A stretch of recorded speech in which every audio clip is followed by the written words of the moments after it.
ભારતમાં હજુ આજે લોકો જાગી જ રહ્યા હતા ત્યારે ન્યૂઝ સામે આવ્યા કે ઈરાને ઇઝરાયલ ઉપર 400 જેટલા મિસાઇલ લોન્ચ કર્યા છે અને આજે ઓક્ટોબર 2023 થી 2024 સુધીના ઓક્ટોબરમાં એક વર્ષમાં ઇઝરાયલ, ગાઝા, લેબનોન અને હવે ઈરાન આ 4 દેશોમાં એક પ્રકારની યુદ્ધ શરૂ થઈ ગયું છે। તો મને સવાલ એ થાય છે કે આ યુદ્ધથી ભારત ઉપર અસર શું થશે અને અગર જો એક વખત મિડલ ઈસ્ટમાં ક્રાઇસિસ શરૂ થઈ જાય તો આપણને આપણા ખિસ્સા ઉપર અસર શું થશે? એ સવાલનો જવાબ જો મેળવવો હોય તો એના માટે ધ્યાનથી સાંભળજો, હું તમને એક વાત કહું।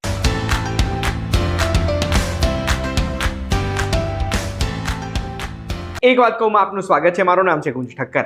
ઇઝરાયલ અને એની આજુબાજુના દેશો વચ્ચે જે ચાલી રહ્યું છે એનું ભારત ઉપર શું અસર થાય ને એ પહેલા હું તમને ટાઈમલાઈન જણાવવા માંગુ છું કે આ એક વર્ષમાં આ વાત એવી તો કેવી એસ્કેલેટ થઈ ગઈ કે 4 દેશો અત્યારે યુદ્ધમાં સંકળાયા છે। તો સૌથી પહેલા શરૂઆત થઈ 7મી ઓક્ટોબર 2023ના દિવસે જ્યારે હમાસના ટેરરિસ્ટ ઇઝરાયલની ટેરિટરીમાં ઘૂસી ગયા હતા વેસ્ટ બેંક પાસે, અને ત્યાં આગળ હજારો ટેરરિસ્ટ જે પેરાગ્લાઇડર્સ લઈને ઘૂસ્યા હતા ને એ લોકોએ લગભગ 1200 લોકોની હત્યા કરી, જેમાં 800-900 તો સિવિલિયન્સ હતા અને 251 સિવિલિયન્સને એમણે કિડનેપ કરીને ગાઝા ઉપર લઈ ગયા। એના 2 દિવસ પછી 9મી ઓક્ટોબર 2023ના દિવસે ઇઝરાયલની નોર્ધન બોર્ડર ઉપર જે લેબનોન સાથે શેર કરે છે ને ત્યાં સધર્ન બોર્ડર કંટ્રોલ કરે છે હેઝબોલા જે એક પ્રોક્સી ગણવામાં આવે છે ઈરાનનું, જેને ઈરાન પૈસા સ્પોન્સર કરે છે અને જે પૈસાથી ઇઝરાયલની સામે એ લડે છે। આ હેઝબોલા આમ જોવા જઈએ ને તો જે હમાસે 7મી ઓક્ટોબરે અટેક કર્યું હતું ને હમાસ કરતાં વધારે સ્ટ્રોંગ ઓર્ગેનાઇઝેશન છે। એટલે ઈરાન એવું કહેવાય છે કે હમાસને પણ સપોર્ટ કરે છે, આ બાજુ હેઝબોલાને પણ સપોર્ટ કરે છે। હેઝબોલામાં તો એવું કહેવાય છે કે એમની પાસે 1 લાખથી વધુ ફાઇટર્સ છે। તો 9મી ઓક્ટોબરના દિવસે આ હેઝબોલાએ નોર્ધન બોર્ડર ઉપર પણ મિસાઇલ સ્ટ્રાઇક કરવાની ચાલુ કરી દીધી અને ડ્રોનથી અટેક કરવાનો ચાલુ કરી દીધો। હવે આ બધા જે અટેક ઇઝરાયલ ઉપર થાય છે એ અટેકથી બચીને પોતાના દેશમાં આવેલા ટેરરિસ્ટનો ખાત્મો કરીને 13મી ઓક્ટોબર 2023ના દિવસે ઇઝરાયલે ગાઝા ઉપર એક અટેક શરૂ કર્યો અને ગાઝામાં બહુ જ બધા બિલ્ડિંગો પાડી દીધા અને 27મી ઓક્ટોબર આવતા તો ફૂલ સ્કેલ અટેક લોન્ચ કરી દીધો ગાઝામાં, જેના લીધે થઈને લગભગ 41-42 હજાર લોકોએ પોતાના જીવ ગુમાયા છે ગાઝા સ્ટ્રીપમાં। આમાં 16,500નો આંકડો બાળકોનો છે એવું પણ કહેવામાં આવે છે અને 10,000થી વધુ લોકો અત્યારે મિસિંગ છે, ગાયબ છે। એટલે કદાચ એવું પણ બને કે કાટમાળની નીચે દટાયેલા હોય। હવે ઇઝરાયલની વાત કરીએ તો ઇઝરાયલને 2 બોર્ડર પર કોન્ફ્લિક્ટ શરૂ થઈ ગઈ, વેસ્ટર્ન બોર્ડર ઉપર ગાઝા સ્ટ્રીપ સાથે અને નોર્ધન બોર્ડર ઉપર હેઝબોલા સાથે। એમાં ફેબ્રુઆરી જ્યારે આવ્યો ને ત્યાં સુધી હેઝબોલાના ઘણા બધા એવા પ્લોટ્સ હતા જે પ્લોટ્સ ઇઝરાયલે નાકામ કર્યા હતા, જેના લીધે હેઝબોલાના કમાન્ડર હસાન નસરલ્લાએ એવી સ્પીચ આપી કે અત્યારે આપણા બધાની સમક્ષ એક ઇઝરાયેલી એજન્ટ છે અને એ એજન્ટ છે આપણો ફોન, આપણા બાળકો, આપણી વાઇફ્સ કે પછી આપણે પોતે જ્યારે આ ફોન વાપરીએ છીએ તો ઇઝરાયલને એની માહિતી પહોંચી જાય છે અને એટલે ફોન વાપરવાની ના પાડી દીધી હેઝબોલાએ પોતાના દરેક ઓપરેટિવને અને એમને એવું કીધું કે હવે તમે પેજર વાપરો। અહીંયા ઇઝરાયલનું યુનિટ A200 એક્ટિવેટ થયું। આ યુનિટ છે ને એ સાયબર અટેકમાં અને જે ઇલેક્ટ્રોનિક વોરફેર હોય ને એમાં કારગર છે અને એ યુનિટે શું કર્યું, હેઝબોલાની અંદર જે નવા પેજરનો ઓર્ડર આવ્યો હતો એમાં 5000 એવા પેજર પહોંચાડી દીધા જે પેજરમાં અંદર ઓલરેડી બોમ્બ હતો। આ પેજરો હજુ તો ત્યાં પહોંચ્યા હતા, ત્યાં સપ્ટેમ્બર આવતા બધી બાજુ ઘર્ષણ ચાલુ છે। સપ્ટેમ્બર આવ્યું ને તો 15 સપ્ટેમ્બરે એવું સાંભળવામાં આવ્યું કે હેઝબોલા ઇઝરાયલમાં એક મોટો બોમ્બ બ્લાસ્ટ કરવાનું હતું, એ બોમ્બ બ્લાસ્ટ થવાથી ઇઝરાયલે રોક્યું પોતાના ઇન્ટેલિજન્સથી। હવે જેવું ખબર પડી કે હેઝબોલા હવે આટલું આગળ વધી ગયું છે ત્યારે ઇઝરાયલના ટોપ ઓથોરિટીઝે 17મી સપ્ટેમ્બર 2024ના દિવસે નક્કી કર્યું કે હવે આપણે જે પેજર મોકલ્યા હતા એ પેજરનો બ્લાસ્ટ કરવાનો સમય આવી ગયો છે અને 17મી સપ્ટેમ્બરે બપોરે 2:30 લઈને 3:30ની વચ્ચે 5000 પેજરોમાં બ્લાસ્ટ થયા, જેમાં 40થી વધુ લોકોએ જીવ ગુમાયા અને 3000થી વધુ લોકોને ઈજા પહોંચી। જેના ઉપર ડિટેલમાં એક વાત કહું, એક વિડીયો બનાવ્યો છે જેની લિંક ડિસ્ક્રિપ્શનમાં મૂકી છે, જરૂરથી જોજો। એ જોઈને તમને ખબર પડશે કે ઇઝરાયલની એજન્સી શું કરવામાં કેપેબલ છે। 17મી સપ્ટેમ્બર પછી 18મી સપ્ટેમ્બર આવી જ્યારે જે લોકોએ પોતાના જીવ ગુમાયા હતા પેજર બ્લાસ્ટમાં, એમાં 2-3 એવા હેઝબોલાના કમાન્ડર્સ હતા જેમની અંતિમ યાત્રામાં બહુ લોકો જોડાયા હતા। આ અંતિમ યાત્રામાં વોકી ટોકીમાં બ્લાસ્ટ થવાના શરૂ થઈ ગયા। આ જ દિવસે સોલાર પેનલોમાં બ્લાસ્ટ થયા। એટલું જ નહીં, ઘણા લોકોની ગાડીઓ અને 2 વ્હીલર્સમાં પણ બ્લાસ્ટ થયા, જેના લીધે લેબેનોનમાં અફરાતફરી મચી ગઈ। લોકોએ પોતાની દરેક ઇલેક્ટ્રોનિક વસ્તુઓમાંથી બેટરી કાઢીને ફેંકી દીધી અને ભયનો માહોલ ફેલાઈ ગયો અને આના પછી તરત જ ઇઝરાયલે લેબેનોનમાં હેઝબોલાની ઉપર એક અટેક શરૂ કરી દીધો। આ હેઝબોલાનો કંટ્રોલ લેબેનોન ઉપર વધારે છે। લેબેનોનના પાર્લામેન્ટના મેમ્બર્સમાં 13 મેમ્બર બી હેઝબોલાના છે। તો આ હેઝબોલા ઉપર અટેક શરૂ કર્યો અને 30મી સપ્ટેમ્બર આવતા એવા ન્યૂઝ સામે આવ્યા કે 7 દિવસમાં હેઝબોલાના 7 કમાન્ડરને મારી દેવામાં આવ્યા એર સ્ટ્રાઇક્સથી, જેમાં હસાન નસરલ્લા પણ સામેલ હતા.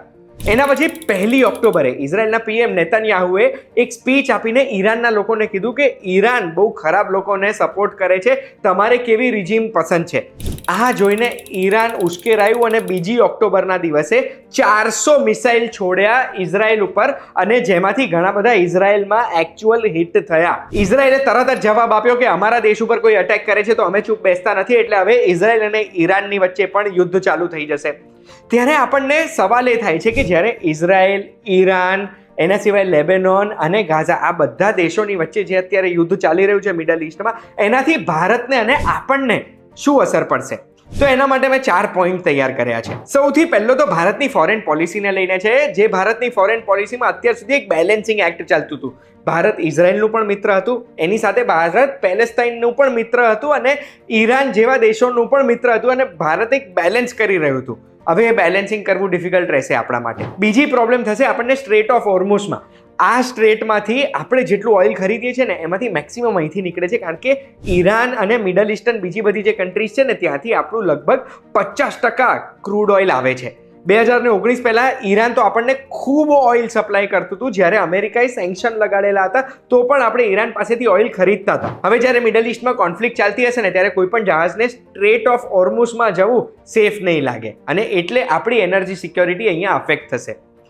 આ જ વસ્તુ આપણને ત્રીજા પોઈન્ટમાં અસર કરશે કે જે મિડલ ઇસ્ટમાં કોઈ પણ ક્રાઇસિસ થાય ને તો એનાથી દુનિયાભરમાં સૌથી મોટી પ્રોબ્લેમ એ આવે છે કે ક્રૂડ ઓઇલના ભાવ વધી જાય છે, કારણ કે દુનિયાભરના ક્રૂડ ઓઇલમાં મેક્સિમમ ભાગ મિડલ ઇસ્ટથી આવતો હોય છે. હવે ક્રૂડ ઓઇલના ભાવ વધી જાય ને તો ફક્ત ઓઇલ માર્કેટિંગ કંપનીઝને પ્રોબ્લેમ ના થાય, ક્રૂડ ઓઇલ જે તે ઇન્ડસ્ટ્રીમાં લાગતી વળગતું હોય એ બધી જ ઇન્ડસ્ટ્રીઝના ભાવ મોંઘા થાય. અરે ક્રૂડ ઓઇલ મોંઘું થાય એટલે આપણું ઈંધણ મોંઘું થાય, ઈંધણ મોંઘું થાય એટલે બધી વસ્તુઓમાં જો મોંઘવારી વધે એટલે ઇન્ફ્લેશન વધે. એનો મતલબ છે કે ઇન્ફ્લેશનને કંટ્રોલ કરવા માટે કોઈ પણ દેશની સેન્ટ્રલ બેંક છે, આપણા દેશની સહિત, એ ઇન્ટરેસ્ટ રેટ વધારશે કે પછી એને ઘટાડશે નહીં, જેના લીધે પૈસા બોરો કરવા મોંઘા થઈ જશે, નવા બિઝનેસીસ થ્રાઇવ નહીં કરે, પ્રોફિટ માર્જિન શ્રિંક થઈ જશે, મોંઘવારી વધશે, અને ઇવેન્ચ્યુઅલી આપણી જે આવકમાં વધારો થવો જોઈએ એ વધારો થશે નહીં. ચોથી અસર થશે ભારતમાં આવતા રેમિટન્સીસથી. રેમિટન્સીસ એટલે ભારતની બહાર રહેતા જેટલા બી એનઆરઆઈ છે, ભારતીય નાગરિકો છે, જે આપણને પૈસા મોકલાવે છે, એને રેમિટન્સીસ કહેવાય. વર્લ્ડ બેંકના ડેટા પ્રમાણે 2023માં ભારતમાં દુનિયાભરમાં હાઈએસ્ટ રેમિટન્સીસ આવ્યા હતા $125 બિલિયન. આમાંથી લગભગ 23% મિડલ ઇસ્ટથી આવે છે. એટલે 125 બિલિયનમાંથી એનો ચોથો ભાગ જે મિડલ ઇસ્ટમાંથી આવે છે. એ મિડલ ઇસ્ટમાં જો ક્રાઇસિસ ઊભું થાય છે તો ત્યાંથી ભારતીયોએ ઇવેક્યુએટ થઈને નીકળીને ભારત પાછા આવી જવું પડશે. એનાથી 2 પ્રોબ્લેમ થશે.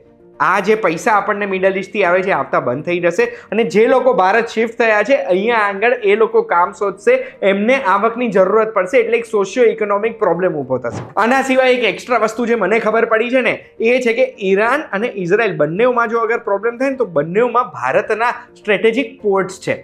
સૌથી પહેલાં ઈરાનમાં ચાબહાર પોર્ટ જોડે ભારતનો એક 10 વર્ષનો કોન્ટ્રાક્ટ સહી થયો છે, એટલે એ ચાબહાર પોર્ટ ઉપરથી આપણો માલ સામાન લઈ જવાનો લાવવાનો છે. હવે ઈરાન યુદ્ધમાં ઘેરાઈ જશે તો આ પોર્ટનું શું થશે એ નથી ખબર. એના સિવાય ઇઝરાયલના હાઇફા પોર્ટમાં ઓપરેટિંગ સ્ટેક આપણા જ દેશની કંપની અદાણી પોર્ટે લીધેલો છે, એટલે ઇઝરાયલ અને ઈરાક બેવમાં રહેલા આપણા પોર્ટની પણ ફ્યુચર ઇનસિક્યોર્ડ રહેશે. આશા રાખું છું આ વિડીયોમાં મેં તમને જે માહિતી આપી એનાથી તમે સમજી ગયા હશો કે આ ઇઝરાયલ, ઈરાન, આ બધું જે ક્રાઇસિસ થઈ રહ્યું છે કેમ થઈ રહ્યું છે અને એનાથી આગળ શું આઉટકમ આવશે. યુદ્ધ કોઈને ગમતું નથી, યુદ્ધથી કોઈનો ફાયદો થયો નથી સિવાય કે વેપન મેન્યુફેક્ચરિંગ કંપનીઓનો. એટલું આપણે યાદ રાખીશું, અને પછી તમને જે કમેન્ટ કરવી હોય એ કમેન્ટમાં લખજો, અને આવી માહિતી જોવા માટે એક વાત કહું, જોતા રહેજો. આપણે ફરી મળીશું.